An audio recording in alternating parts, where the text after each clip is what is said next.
Hello guys! Hello Capricorn! Welcome dito sa aking channel, Capricorn. Alamin natin kung anong messages, vibration, gabay energy para sa lahat. Ito ay general reading.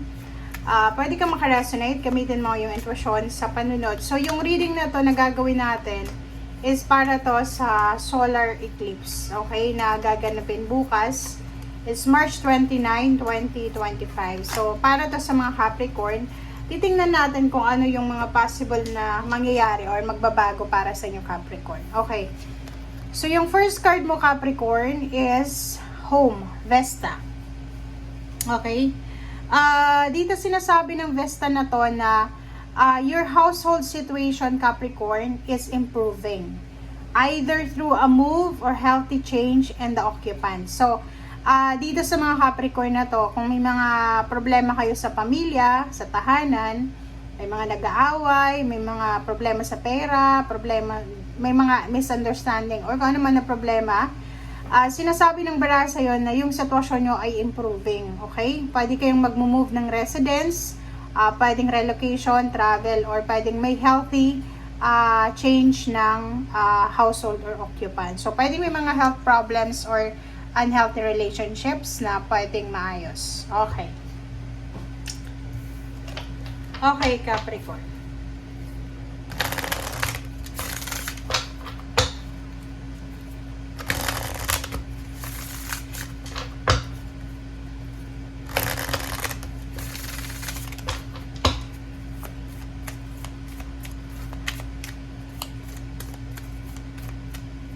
Okay.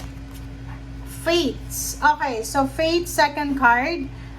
Dito sinasabi, Capricorn, ng barahan na have faith. Okay, kailangan mong magkaroon ng strong connection spiritually, and kailangan mo nang magtiwala talaga sa Panginoon, sa universe, sa spiritual helpers and guides, angels.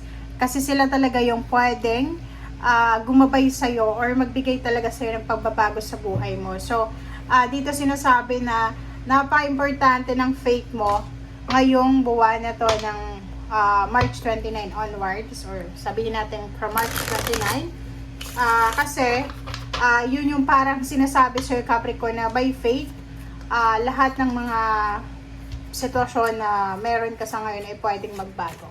Okay. Okay. Capricorn, first card natin is Seven of Wands. Okay. Seven of Wands, sinasabi ng baraha sa'yo dito na may mga Capricorn na marami kayong pinaglalaban sa buhay. Okay? So, ibig sabihin na to, pwedeng family, sobra-sobra nyong pinaglalaban yung pamilya nyo, or pwedeng meron kayong pinaglalaban sa community or sa society. Yung iba din sa inyo dito, meron kayong pinaglalaban sa buhay talaga. Okay? So, yung Seven of Wands na to, it's all about fighting for a dream, for a goal, or kung ano man to na pinaglalaban mo.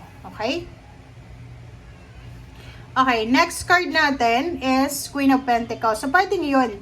Ito yung isa na pinaglalaban mo na pwedeng mag-eliminate siya from March 29 is yung Queen of Pentacles. So, pwedeng ano man ito, Capricorn, na pinaglalaban mo, like trabaho, business, possession sa trabaho, ipon, inheritance, sinasabi ng baraha sa'yo dito na may pagbabagong magaganap. So, parang sinasabi sa'yo ngayon na nasa tamang direction ka, na ilaban talaga to na gusto mong mangyari sa buhay mo. Okay, next card is Page of Wands. Page of Wands, oh. So, dito sa Page of Wands na to, this is all about future, exciting future happenings or situation ang pwedeng dumating sa iyo, Capricorn. It's either relocation, travel, movement. It's either awards, rewards, graduation, higher salary, higher position, celebration sa company, celebration sa community. Kung tatakbo ka sa pagka-politiko, ngayong taong ito, pwedeng manalo ka. Okay. Next card natin is Four of Pentacles. So, isa din to sa mga highlight ngayon, starting March 29, is yung pag-iipon ng pera. Nakikita ko sa iyo dito na sobra-sobra yung kagustuhan mong makapag-ipon ng pera. Sobra-sobra yung kagustuhan mong invest or yun, magkaroon ng safety, lalo na sa financial. Okay? So, comment down below if you resonated, Capricorn. Okay, next card natin is the Wild Hunt. The Wild Hunt is the Tower. Tingnan natin kung ano yung tower na to. Four of Swords. So, sinasabi ng baraha sa'yo dito na para hindi tayo dumating sa the Wild Hunt or the Tower. Yung parang para hindi tayo magsisi sa uli. Wala tayong masira na relasyon, pamilya, wala tayong masirang plano. Bago tayo gumawa ng desisyon, kailangan nating matutong mag-reflect.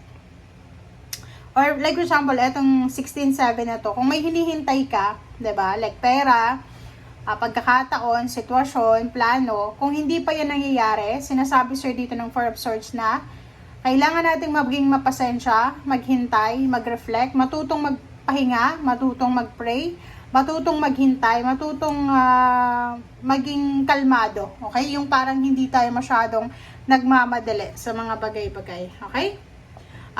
Next card natin is Three of Wands. So, yun. So, sabi ko nga sa'yo dito, if you're waiting for a breakthrough, parang ganon, kung naghihintay ka ng breakthrough, naghihintay ka ng pera, ano man hinihintay mo, sinasabi sa'yo dito ng barahan na kailangan mong maging mapasensya. Okay? Be patient talaga. Kasi yun yung pinaka-importante sa'yo. Sabi ng barahan sa'yo dito, pwedeng from March 29, maghintay ka muna ng maybe 3 weeks or 3 months bago dumating sa'yo yung tamang answers or tamang sagot, 'di ba? Confirmation sa kung ano man 'yan. Okay? And next card natin is Two of Swords. Two of Swords is yun, same dito, parang sinasabi sa'yo na kung halimbawa na hindi ka sigurado sa mga desisyon mo or hindi ka sigurado sa mga options natin, sa choices natin sa buhay, matuto tayong mag Four of Swords, matuto tayong magpahinga, mag-isip, mag-reflect.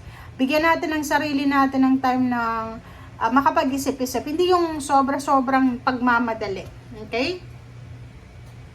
Okay, and last card mo dito is Two of Cups. So, in terms of relationship, nakikita ko sa'yo dito, pwedeng in a relationship ka, may asawa, may partner, pero masyado kang, masyado kang nag-iisip kung itutuloy mo pa ba tong relationship na to? Kasi parang medyo hindi ka na masaya or hindi ka na masyadong, tawag dyan, convinced na siya talaga yung future mo, parang ganun. So, nakikita ko sir dito, if you're not sure, wag kang gagawa ng decision kasi pwedeng humantong to sa the Tower, ha?